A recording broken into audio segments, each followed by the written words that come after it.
Hey, Jumping Your Life's Math and History, and we are going to take a look at understanding multiplication. But wait, how do we define multiplication? And how do we teach it to our students in elementary school?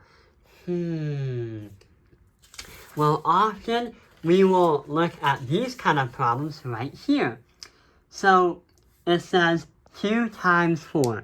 And it shows us some kind of word problem. Madison has 2 baskets. Each can hold 4 apples.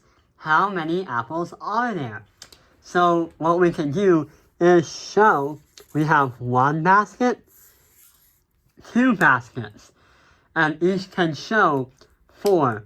So 1, 2, 3, 4, 5, 6, 7, 8. So that means that there's 1, 2, 3, 4, 5, 6, 7, 8.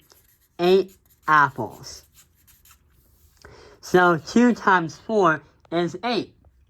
Many math teachers often say to their students that multiplication is repetitive addition. Like it's literally telling us how many times do we add by 2.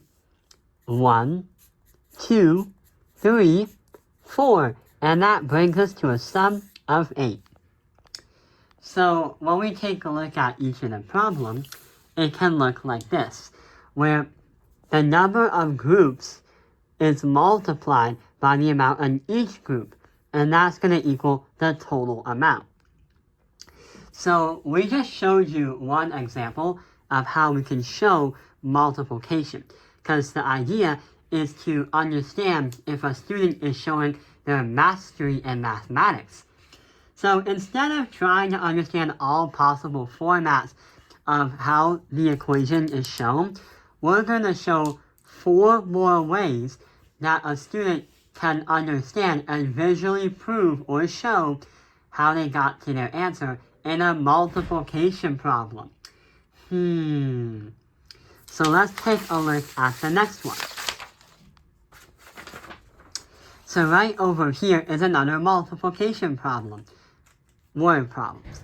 So Madison has 4 marbles. Julia has 2 times more. How many marbles does Madison have? So, we can draw Madison right here. And then we can make a giant circle. And then we can also put arrows and say this is Julia. And this is also Julia right here. So Madison has 4 marbles. 1, 2, 3, 4. Julia has 2 times more. So we have 2 more groups right here. And we have 1, 2, 3, 4. But since we have 2 of them, we do it 1, 2, 3, 4 again. So this is a visual show of a student knowing how to cognitively understand multiplication, understanding that there's 2 times. So this is going to be a visual answer. The next one we can take a look at is 3 shirts and 2 pairs of pants. This one is not a common multiplication problem, but it helps us to understand all the possible scenarios. So we're going to say, right over here, we're going to make a table. So we're going to put the shirts right here, and we're going to put the pants right here. So we're going to put W, B, P, and then we're going to put K and B. So that is going to help us with white, black, and pink, and then we're going to have K and B.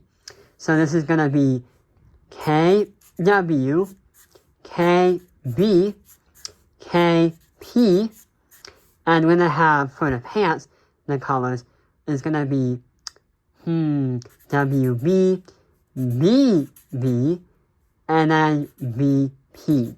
This is not really a common way to show multiplication in elementary school.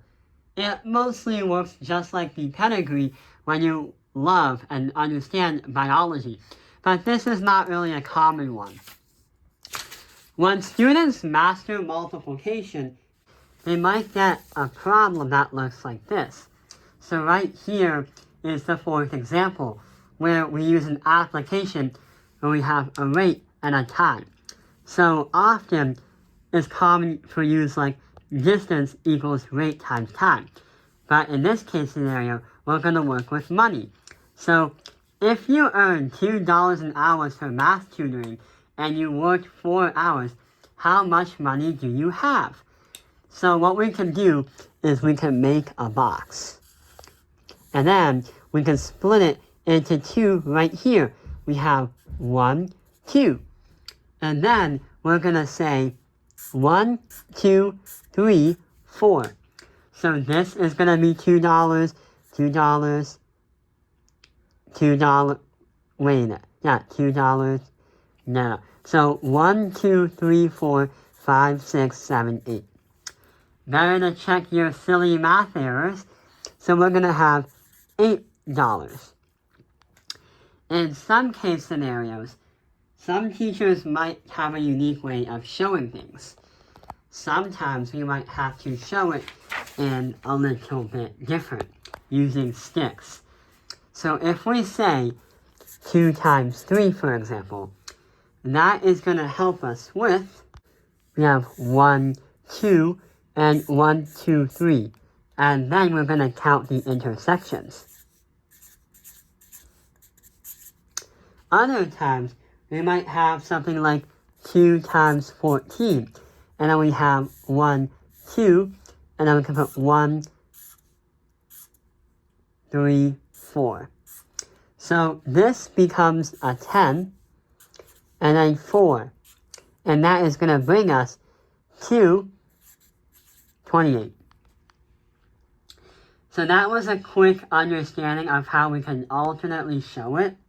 But the last one is going to be all about geometry.